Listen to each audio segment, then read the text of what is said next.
And there's another one that is far more primal, that is very difficult to talk about. It has always been understood, and that's the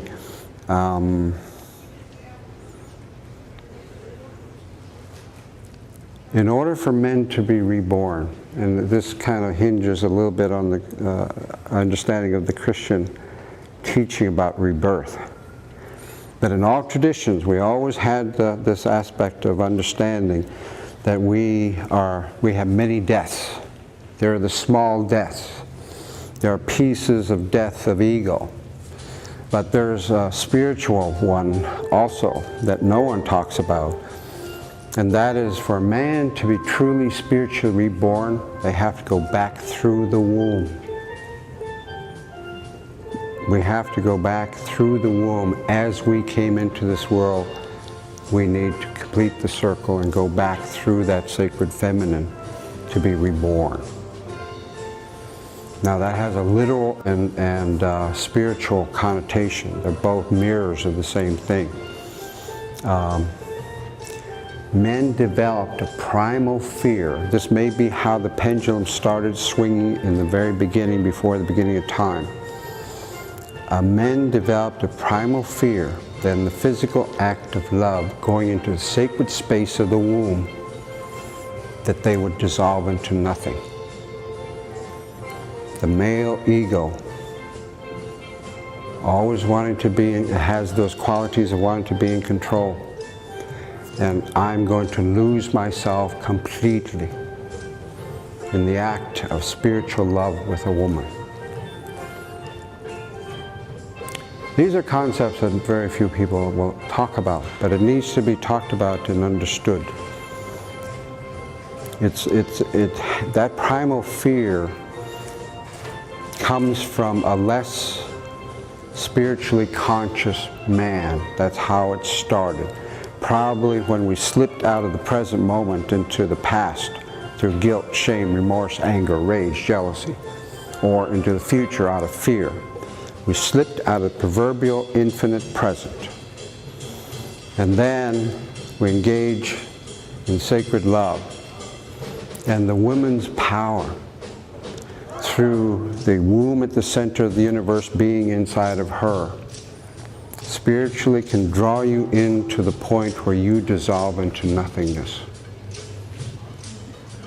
This is the physical way of accessing what all the sages in the world have talked about, dissolving into nothingness. Now, when I went to the womb at the center of the universe, I experienced it through a different route, but it's the exact same thing. I dissolved. My ego didn't exist. My boundaries were gone. I had no sense of self at all. I was simply a stream in consciousness, is what I became when I went to the womb at the center of the universe. And that's when I realized that men, when they go there, unwittingly, if they're not evolved enough, will become terrorized by that experience.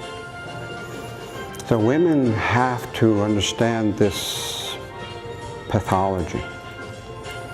Women have to find ways, and I'm not saying that it is sexual, I'm talking about energetics, because of what is inside of your womb, to help the men to come back into their place as the sacred warriors. This is why women are going to lead the way.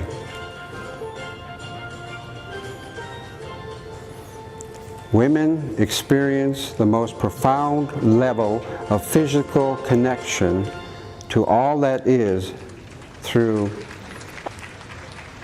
the womb. And if you have a child, that is the most intimate physical connection any human being can have, is a child inside of your own body. Women who have had children know this. And there's a psychic cord with that child. And you intuitively know this. You know, we also honor, in terms of the sexuality issues, My people have always honored what we call twin spirits. Women or men who have the essence and qualities sexually and otherwise, energetically, both sides. I mean, ultimately, that's what we want to achieve, is to have both sides. And it's metaphorically and energetically represented in someone that we label homosexual, that we call twin spirits, and they're our teachers, because they have gotten to where they are maybe when they were children, whereas it may take us a whole lifetime to get to where they are. And so we then smash that horrifically. Now women, you should empathize with this. Patriarchy will smash that which they are terrified of. I'm going on anyhow. I'm going to stand up for it anyway. What does this mean? It means in the final analysis, you do right not to avoid hell. If you're doing right merely to keep from going to something that traditional theology has called hell, then you are doing right. If you do right merely to go to a condition that theologians have called heaven, you are doing right. If you are doing right to avoid pain and to achieve happiness and pleasure, then you are doing right. Ultimately, you must do right because it's right to do right. You got to say, but if not. You must love ultimately because it's lovely to love. You must be just because it's right to be just. You must be honest because it's right to be honest. This is what this text is saying more than anything else. And finally, you must do it because it has gripped you so much that you're willing to die for it if necessary. And I say to you this morning that if you have never found something so dear and so precious to you that you will die for it, then you aren't fit to live. Make it plain. You may be 38 years old as I happen to be. And one day some great opportunity stands before you and calls upon you to stand up for some great principle, some great issue, some great cause. You refuse to do it because you are afraid. You refuse to do it because you want to live longer. You're afraid that you will lose your job, or you're afraid that you will be criticized, or that you will lose your popularity. Are you afraid that somebody will stab you or shoot at you or bomb your house? So you refuse to take the stand. Well, you may go on and live until you are 90, but you're just as dead at 38 as you would be at 90. And the cessation of breathing in your life is but the belated announcement of an earlier death of the spirit. You died when you refused to stand up for right. You died when you refused to stand up for truth. You died when you refused to stand up for justice.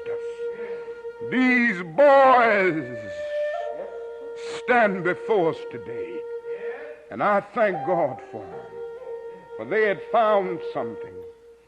The fiery furnace couldn't stop them from believing it. They said, throw us into the fiery furnace. Yes, sir. But you know, the interesting thing is, the Bible talks about a miracle. Because they had faith enough to say, but if not, God was with them as an eternal companion. This is what I want to say finally. That there is a reward if you do right for righteousness' sake. It says that somehow that burning fiery furnace was transformed into an air-conditioned living room. Somebody looked in there and said, we put 3 in here, but now we see 4. Don't ever think you're by yourself. Go on to jail if necessary, but you never go alone. Take a stand for that which is right. The world may misunderstand you and criticize you, but you never go alone. For somewhere I read that one with God is a majority. And God has a way of transforming a minority into a majority. Walk with him this morning and believe in him and do what is right. And he'll be with you even until the consummation of the ages. Yes, I've seen the lightning flash. I've heard the thunder roll. I've felt sin breakers dashing, trying to conquer my soul, but I heard the voice of Jesus saying, still to fight on. He promised never to leave me, never to leave me alone. No, never alone. No, never alone.